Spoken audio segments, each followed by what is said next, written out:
tema apie Lilith norėjau daryti video rugsėjo mėnesį, bet kad jau iškilo šis rezonansinis skandalas su kunigais, nusprendžiau padaryti dabar ir papasakoti, kaip Lilith susijusi su šiuo kunigų skandalu. Tai pirmiausia, mes turime suprasti, kas yra Lilith. Lilith astrologijoje tai yra fiktyvus taškas. Tai ne planeta, ne asteroidas, ji neturi savo fizinio kūno. Tai yra tiesiog matematiškai dangų išskaičiuotas taškas, kuomet Mėnulio orbita būna toliausiai nutolusi nuo Žemės. Ir astrologijoje Lilith yra siejama su mūsų šešėliu, su tuo, kas yra tabu, su mūsų tokiais instinktais, pagundomis, manipulacijomis, kraštutinumais ir tuo, ko mes nenorime matyti. Lilith dar dažnai yra vadinama karmos tokiu tašku. Astrologijoje, kai mes analizuojam žmogaus gimimo žemėlapį, pasižiūrėję į Lilith, mes galime suprasti sielos jau sukauptą negatyvę patirtį ir kur šiame gyvenime žmogus iš tikrųjų gali strikti ir būti gundomas elgtis ne taip. Ir visą zodiako ratą Lilith apeina per 9 metus. Tai iš esmės kiekvienam iš mūsų kas 9 metus būna Lilith sugrįžimas ir vadinasi tokia karmos sugrįžimas, kai mes tam tikrą prasme darom tokius egzaminus, kai mus Lilith pajudina ir patikrina, aš tai vadinu tokį mūsų supuvimo laipsnį netgi tam tikrą prasme. Tai 9, 18, 27, 35, tai yra tie metai, kai mes patiriam Lilith išbandymus. Kaip veikia Lilith, jeigu mes žiūrėtumėm asmeninį horoskopą, tai parodo mūsų šešėlinę pusę, kam mes būnam linkę, kokiom pagundom pasiduoti, kur nematom tam tikrų dalykų, kur per kokias temas, per kokias savybės manipuliuojam kitais žmonėmis, kur mes galime būti linkę į kraštutinumus ir kur mus veikia toks nevaldomas, tai pavadinkim netgi gyvuliškas instinktas. Jeigu mes žiūrėtumėm tranzitinę Lilith, šiuo metu, jeigu pasižiūrėtumėm, kur yra Lilith ir uždėtumėm ją ant jūsų astrologinio žemėlapio, tai ji keliaudama per tam tikrus mūsų astrologinius būstus arba jungdamasi su tam tikromis mūsų planetomis irgi dažniausiai iškelia tenais kažkokias pagundas arba duoda trigerius mums. Arba tokie, tai pavadinkim, netgi išbandymai arba karminės netgi situacijos. Jeigu žiūrėtumėm mundaninę astrologiją tai yra susijusi su pasauliniais įvykiais, Lilith galima stebėti kaip kolektyvinio šešėlio pasiraiškimą, indikatorių. Tai dažniausiai tame zodiako ženkle, kuriame yra Lilith, jinai būna 9 mėnesius vienam zodiako ženkle, tai ji būdama toje temoje ją sutirština ir dažniausiai duoda rezonansinius kažkokius įvykius. Ir vėlgi, reikėtų suprasti tokį dalyką, kad Lilith parodo, kur yra problema. Tai nebūtinai, kad dabar Lilith keliauja per kažkokį zodiako ženklą ir mes čia dabar pereiname išbandymus visokius ir taip toliau ir čia kaip bausmė kažkokia. Ne, jie tiesiog parodo supuvimo laipsnį, tai kažkokioje konkrečioje situacijoje, temoje, kur jau yra taip kažkas slopinta, slėpta, elgtasi nesąžiningai, negerai ir dabar tiesiog viskas iškyla į paviršių. Tai dabar Lilith yra šiuo metu Šaulyje. Į Šaulį įėjo praeitų metų gruodžio pabaigoje ir bus iki šių metų rugsėjo vidurio.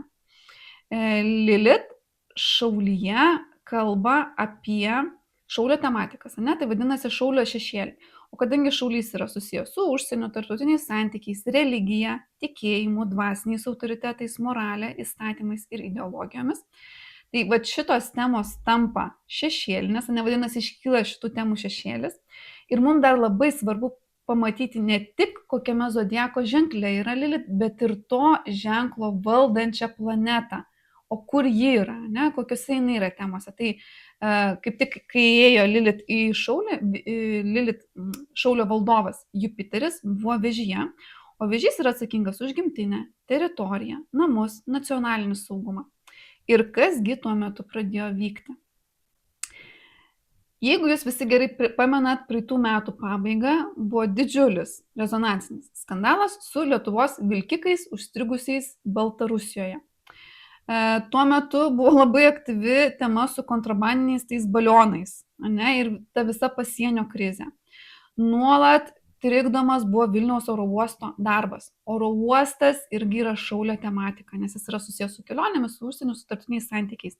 Pasienis irgi Šaulio tematika, ne? Ir vilkikai irgi susijęs su logistika, kas irgi yra Šaulys. Pasauliniu mastu, tai mes stebėjom JAV intervenciją Venezueloje. Konfliktas dėl Grenlandijos kontrolės, ten irgi visiems buvo šokas, kaip Trumpas pasakė, deklaravo, kad Grenlandija taps Amerikos dalimi ir JAV-Irano karas. Aišku, JAV-Irano karą dar sukėlė kiti papildomi faktoriai, čia ne tik tais Lilith veikimas, bet ji iš tikrųjų irgi galėjo prisidėti prie to. Ir dabar Liepos mėnesį Jupiteris įeina į liūtą. Apie ką yra liūtas? Liūtas yra vaikai, jaunimas, kūryba, pramogos, žinomumas, aristokratija, šou verslas. Ir dabar, jeigu mes paimtumėm Lilith Šaulyje, ne, ir pridėtumėm Jupiterį liūte, ką mes gaunam? Religija plus autoritetas plus vaikai plus tabų. Ir štai čia iškilo kaip tik dabar visas šis skandalas, nes suaktyvėjo dvi temos - Šaulys ir liūtas, ne, ir Lilith, šešėlis. Kas buvo ilgus metus daroma, slepiama, kas buvo visiškai, čia tai pavadinkim, visiška tamsa, išnaudoti vaikus. Ir kas tai darė? Neatrodytų švenčiausi žmonės, tai yra Dievo tarnai. Kadangi Šaulys yra susijęs su dvasiniais dalykais, dvasiniais autoritetais. Nes jis yra tokia net šauliška energija su vedliais, su guru, su mokytojais. Ir kai ten atsiduria Lilith, ji iškelia tamsiausias tos temos pusės. Ir vat šis skandalas būtent kada įgavo pagreitį, būtent kai kai Šaulio valdovas pakeitė ženklą. Ir dabar Lilith pereina į ožiaragį. Nuo rugsėjo 14 iki kitų metų birželio 11 Lilith bus ožiaragio ženkle. Apie ką yra ožiaragis? Valdžia, politika, hierarchija, valstybės institucijos, statusas ir autoritetai, didysis verslas, ekonominės struktūros, nekilnojamasis turtas ir statybos, infrastruktūra, kontrolė ir atsakomybė. Ir Lilith dispozitorius šiuo atveju, Lilith, tiksliau ožiaragio valdovas, tai Lilith dispozitorius, tampa Saturnas. Todėl norėdami suprasti, kaip veiks šitas periodas, Lilito ožiaragėje mes turėsime pasižiūrėti ir Saturną, bet apie tai truputuką vėliau. Nes mes iš pradžių pasižiūrėkim, o kas vyko 2017-2018, kai paskutinį kartą Lilith buvo ožiaragio zodiako ženkle. Tuo metu Saturnas irgi buvo ožiaragėje. Iš Šaulio pereidinėjo į ožiaragį. Ir čia tokia labai aiški tema iškilo, nes ožiaragis yra susijęs su politika. Tai buvo politinės korupcijos skandalai, MG Baltic byla, kur buvo rezonansinė, nes ten buvo įtarimai apie korupciją ir tikrai daug aukšto rango politikų palėtė. Toliau politikos ir verslo interesų susipinimas, čia Skardžiaus, Baščio, Kildišinės istorijos, išryškėjo, kur buvo neskaidrumas, kur interesų konfliktai, verslo įtakos, nacionalinio saugumo netgi klausimai, kas irgi yra ožiaragis. Valstybinių institucijų šešėlis. Tuo metu aš irgi puikiai atsimenu, buvo tas skandalas su kalėjimų departamentu ir Kauno tardymo izoliatorių, kai ten kilo visokių įtarimų dėl korupcijos, neskaidrių viešųjų pirkimų ir valdymo problemų. Ir pasauliniu mastu vienas iš svarbiausių, turbūt ir labiausiai atitinkančių Lilith ožiaragyje temų, tai buvo manipuliacijos rinkimais ir žmonių duomenimis. Jeigu atsimenat, buvo toksai skandalas, kad Facebook renka asmeninius žmonių duomenis ir pagal tai parinkinėja, tiksliau formuoja, už ką balsuoti. Tai vadinasi, vartotojų dėmesys buvo panaudotas politiniam profiliavimui ir tiksliniai politiniai reklamai, siekiant paveikti rinkėjų pasirinkimus. Čia visiškai yra ožiaragio tematika ir tiksliau šešėlinė ožiaragio tematika. Ir irgi ten tada buvo ekonominiai ir geopolitiniai galios konfliktai, JAV ir Kinijos prekybos krizė ir šiaip daugiau ten visokių temų, bet išrinkau šitus du pagrindinius. Tai dabar ko galime tikėtis dabar? Lilith įeina į ožiaragį. Ožiaragio valdovas Saturnas Avine. Čia jau truputėlį kitokia energija negu buvo 2017-2018, nes tuo metu Ožiaragis savo valdomam ženkle, tiksliau Saturnas savo valdomam ženkle, jis ten stiprus, apie struktūras, apie ekonomiką, apie visokius politinius sprendimus ir taip toliau, o dabar Avinas. Tai va, jeigu Ožiaragis, valdžia, politika, ekonomika, institucijos, verslas, struktūros, nekilnojamasis turtas, o Avinas kova, jėga, kariuomenė, ginklai, konfliktai, iniciatyva, impulsyvūs veiksmai. Ir tarp kitko, Ožiaragija, kada buvo Saturnas, Saturnas Ožiaragija, jisai ten valdo, jis yra valdovas, labai stipriai jaučiasi. O šiuo atveju Saturnas yra Avine, kuris yra kritime.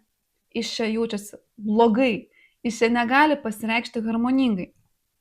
Ir dabar ko galim tikėtis? Politiniai ir korupcijos skandalai, aukštų pareigūnų reputacijos griūtis, verslo ir valdžios interesų konfliktai, ekonomikos ir finansų sistemos problemos, nekilnojamo turto statybų ir infrastruktūros skandalai, jėgos struktūrų problemos, agresyvūs ir skuboti politiniai sprendimai, geopolitinės įtampos stiprėjimas. Štai šitos temos dabar tikrai išryškės ir tiksliau išryškės šitose temose, kur yra problemos, kur galbūt buvo ilgą laiką pirmiau daroma, o tik paskui galvojama apie pasiekmes, nes Saturnas Avine labai impulsyvus, jisai čia negali susikoncentruoti, negali veikti strategiškai, jis tiesiog pirmiau daro, o paskui pagalvoja. Dabar pasižiūrėkim, o kaip šis Lilith tranzitas paveiks kiekvieną iš jūsų. Tai pirmiausia, stipriausiai pajus Ožiaragio ženklo žmonės. Jau šauliai gali truputėlį atsipūsti, jau iš jų ženklo po truputėlį išeidinėja Lilith ir juos čia 9 mėnesius labiausiai purtė, arba žmonės turinčius Šaulio zodiako ženklę daug planetų, o dabar jau pasiruoškite Ožiaragiai. Taip pat turintis ascendentą Ožiaragį jūs irgi patrigerins, turintis asmeninių planetų, ypatingai, kai turit Mėnulį, Venerą, Saulę, Merkurijų, Marsą, Ožiaragio zodiako ženkle, tai irgi Lilith jungsis su šiomis asmeninėmis planetomis ir irgi iškels tam tikras šešėlinės arba netgi karminės temas jums.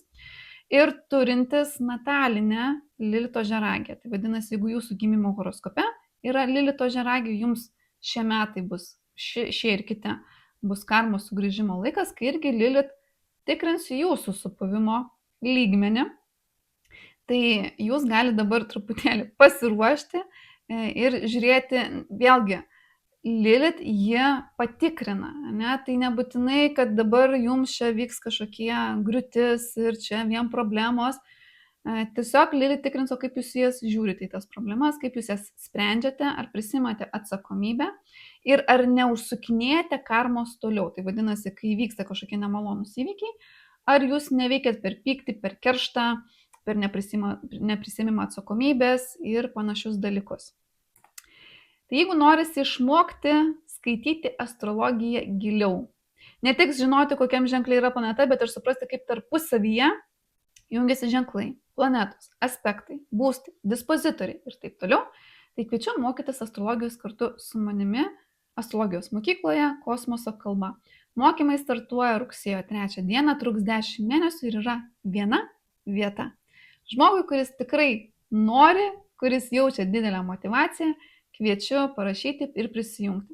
Ir labai kviečiu pakomentuoti šaulius, ypatingai kaip jums praėjo Lilith tranzitas Šaulio zodiako ženkle, arba žmonės galbūt, kurie turi ascendentą Šaulyje, planetų, kaip jūs paklibino. Ir Ožiaragius, bei turinčius Ožiaragės svarbių taškų, ar jau nujaučiat, kur čia pas jūs gali laukti išbandymai.